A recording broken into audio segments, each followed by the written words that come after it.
Welcome, and thank you for being with us this evening. I'm Christine Stonbley, and I'm the president of Clarion.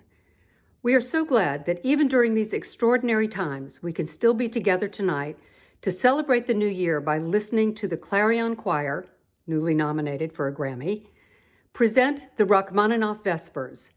This year, we are presenting excerpts of our recording made in January of 2020. And if you like it, we hope you will be moved to make a donation to our annual fund, which runs through midnight tonight. All proceeds raised from the annual fund will go to the completion of this important project. Finally, at the end of our presentation, I hope you will join me and some of our performers as we raise a glass to celebrate the new year by simply clicking on the link below. I would now like to introduce you to our artistic director, Stephen Fox. Stephen? Welcome, and thank you for joining us this evening. Last January, the Clarion Choir and I recorded Rachmaninoff's Vespers, a recording which we expect to release sometime in the year 2022. We're delighted to share some audio and video excerpts from one of those recording sessions this evening with you. The piece is traditionally known as the Vespers, but really it's a setting not just of parts of the Vespers service, but also parts of the Matins and Prime services, which is why the technical name for the piece is really an all-night vigil. And in Russian, it's called Всеночное бдение, which means all-night vigil. But in English, it's traditionally and endearingly referred to often as the Vespers. And Clarion has sung this piece a number of times over the last decade. And usually we perform the piece on New Year's Eve. And that's why we're so delighted to be able to share some early looks at this recording with you tonight on New Year's Eve. It is considered by many to be Rachmaninoff's greatest choral work. It's in 15 movements, and so far we've only edited 4 of the 15 movements. So we're just a little ways in to this process of editing and mastering the recording. But just in editing those first 4 movements, I've been so amazed to go back and listen to the Clarion Choir and how in multiple takes, sometimes in a recording session you have to sing the same piece over and over. You may have some traffic noise that enters into the space, so you have to redo something. But even so, you want to have multiple options for each part of the piece when you're deciding which performance makes the recording. And I've just been so amazed listening to all the takes and hearing how the Clarion Choir in each of these takes sings so beautifully. What is very difficult music, they're able to really just nail it every time. So I've just been so amazed once again at the talent of my colleagues in Clarion. And I thought I'd ask a few of them to just say a few words about their experience with this piece, both with Clarion and maybe seeing it in other contexts and other groups, and particularly their experience recording it last January.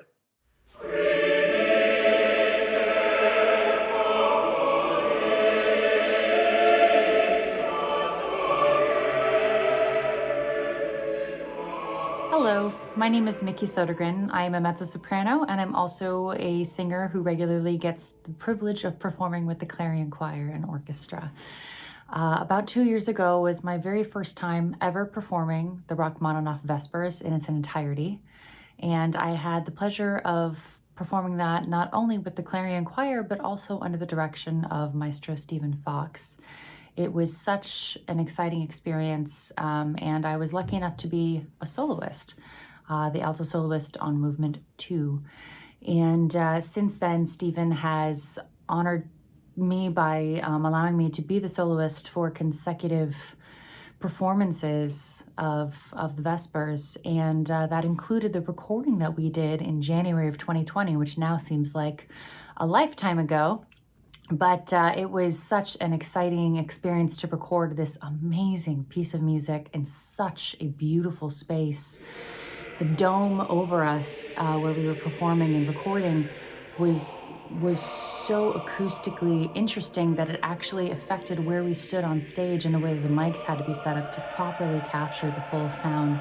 So it was just an amazing experience to not only perform this piece several times with Clarion, but also to record it. And it's one of my most treasured memories that I have held on to throughout quarantine. So we hope you enjoy the album when it's released and enjoy the special clips tonight.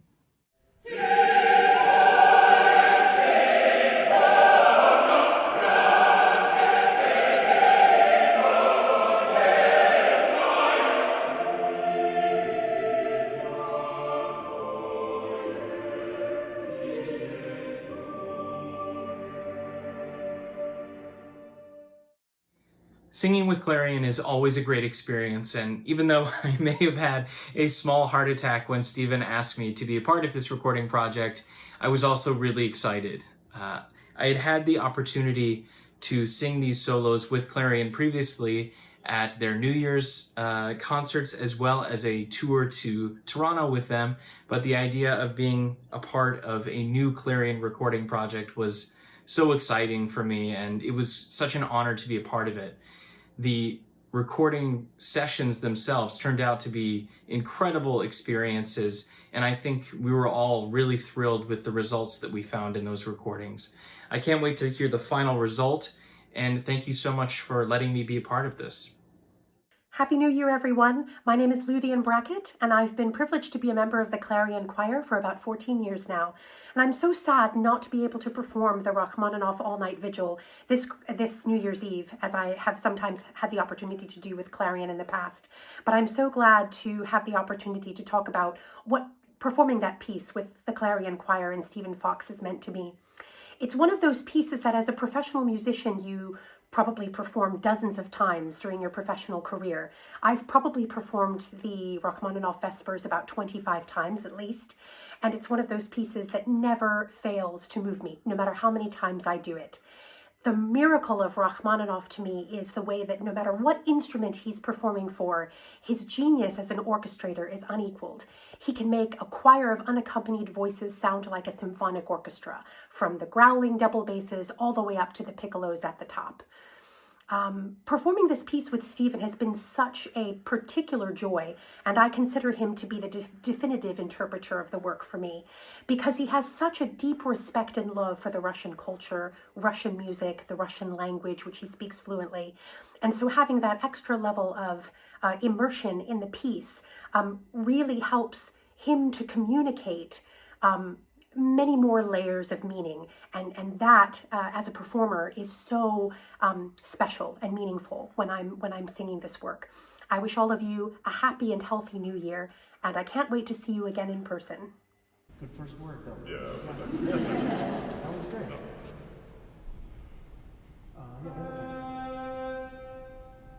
Vostanite, Gospodi blagoslovi. Hello, my name is Glenn Miller, and perhaps I am best known for being a vocal subwoofer. I wish to thank Maestro Stephen Fox for asking me to say a few words on this occasion about my relationship with the Rachmaninoff Vespers. First, let me express how thrilled I am to have had the opportunity to record this iconic work with Clarion under Stephen's direction. The caliber of singers, the deep understanding of the work by not only the singers, but most importantly by Stephen, brings to this recording the highest standards.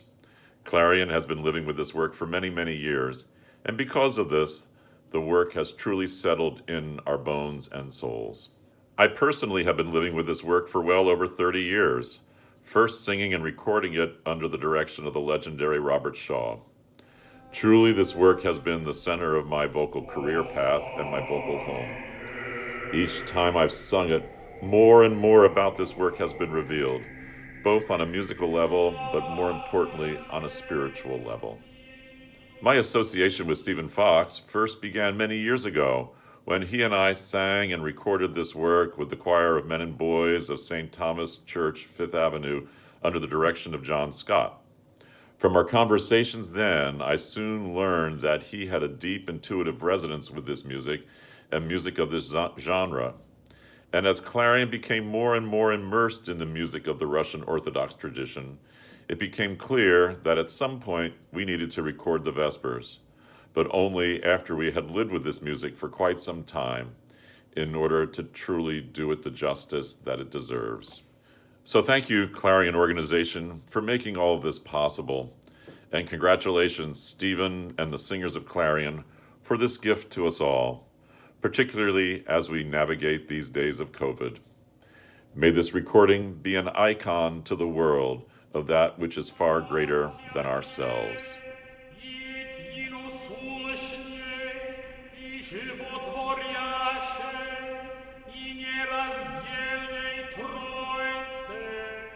Всегда, ныне и присно, и во веки веков.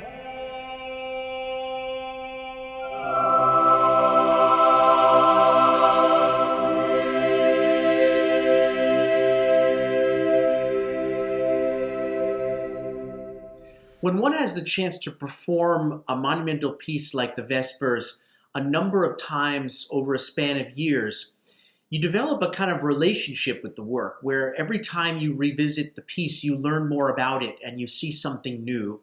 I think that's something that the great works of music and art have in common, is that you keep discovering new things about them. And the first time that I began this journey with this piece was in college, when I was a senior, and part of my senior project was to mount a performance of Rachmaninoff's Vespers. And I did it with a student group, about 40 students that I put together.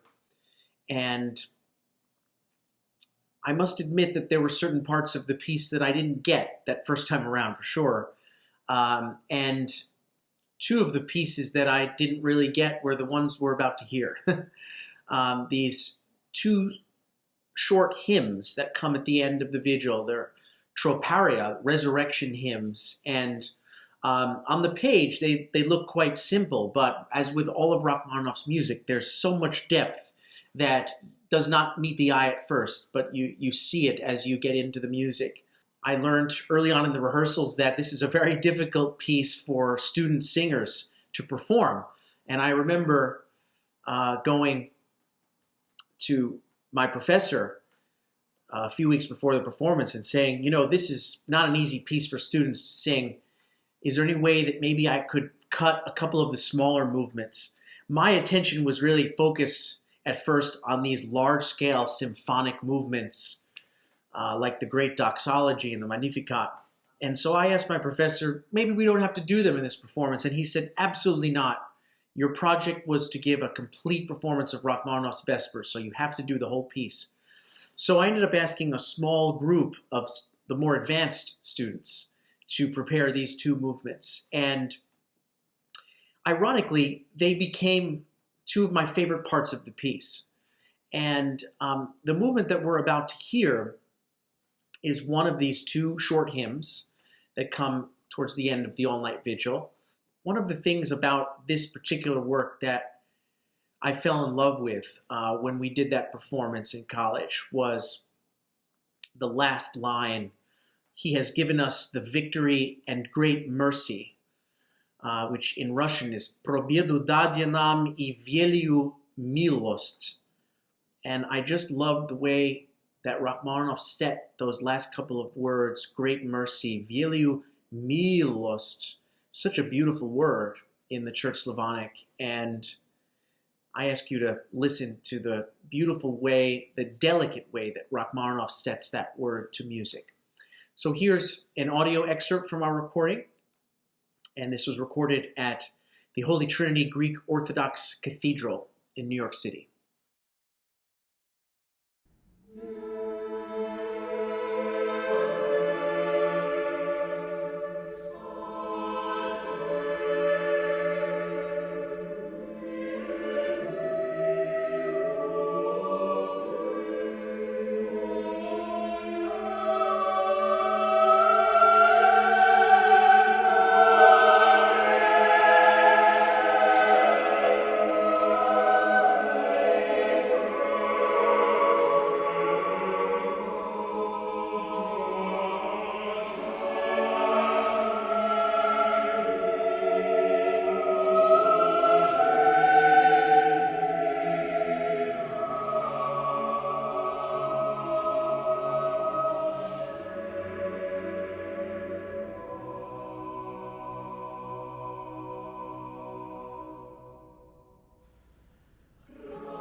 When I was doing my graduate work in London, I decided to put together a program of Russian sacred music and figured that, of course, a movement of Rachmaninoff's Vespers should be included. And I decided to program that movement that you just heard, the beautiful Resurrection Hymn, movement number 13.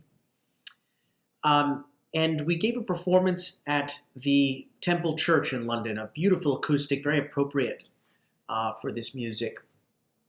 And the day after the concert, my teacher, Patty Russell, said, that was a very beautiful concert, and that part from Rachmaninoff Vespers was great.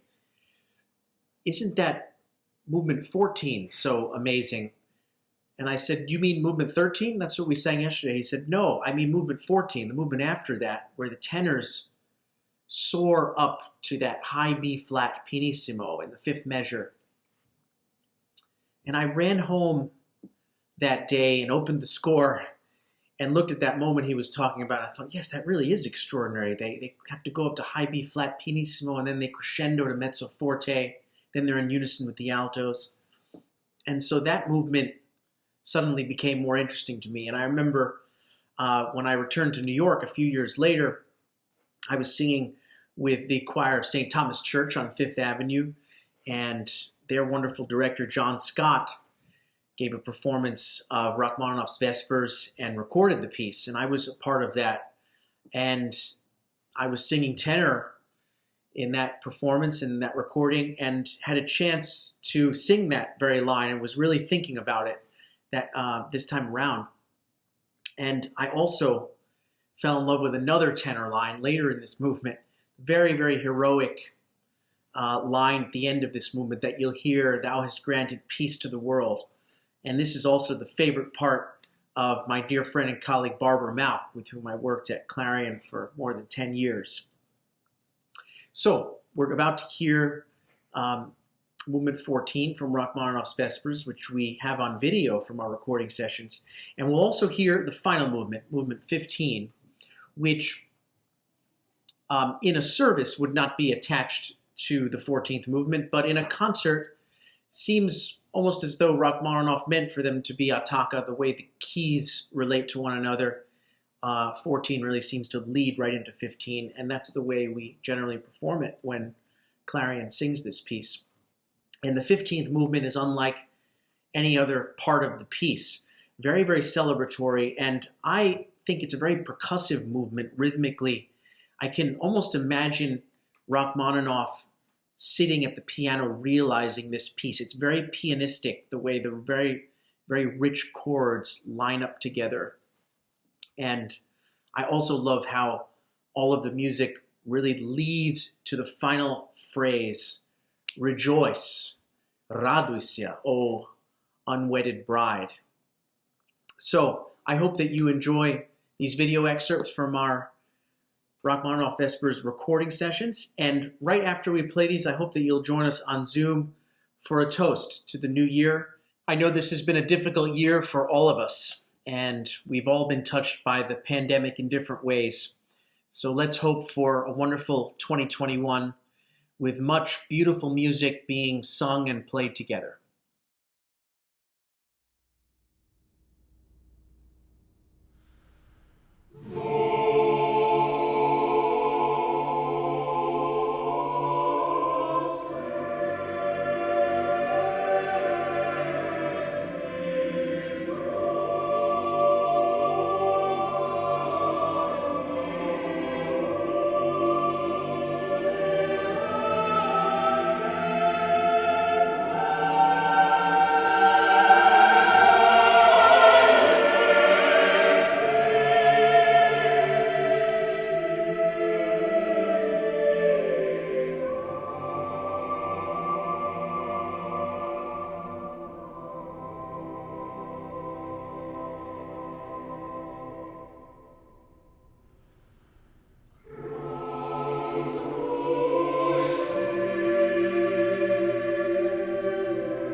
I would like to thank each and every one of you for joining us this evening as we look forward to an exciting new recording from Clarion and as we toast to better days ahead in the new year. If you would like to hear more of our music, please subscribe to our YouTube channel. It's the Clarion Choir and the Clarion Orchestra. In addition, I would like to remind you that Clarion's annual fund ends tonight at midnight. Your support helps us to complete and release this wonderful new recording, parts of which you've just heard. We thank all of our supporters for helping us to bring this project to fruition. And now, please join us on Zoom for a New Year's Eve toast. You'll find the link to the Zoom meeting at the bottom of the screen on the same page where you've accessed this live event. If you have any questions, please type them in the YouTube chat and someone from our team will assist you. Thank you so much and have a very happy and healthy new year.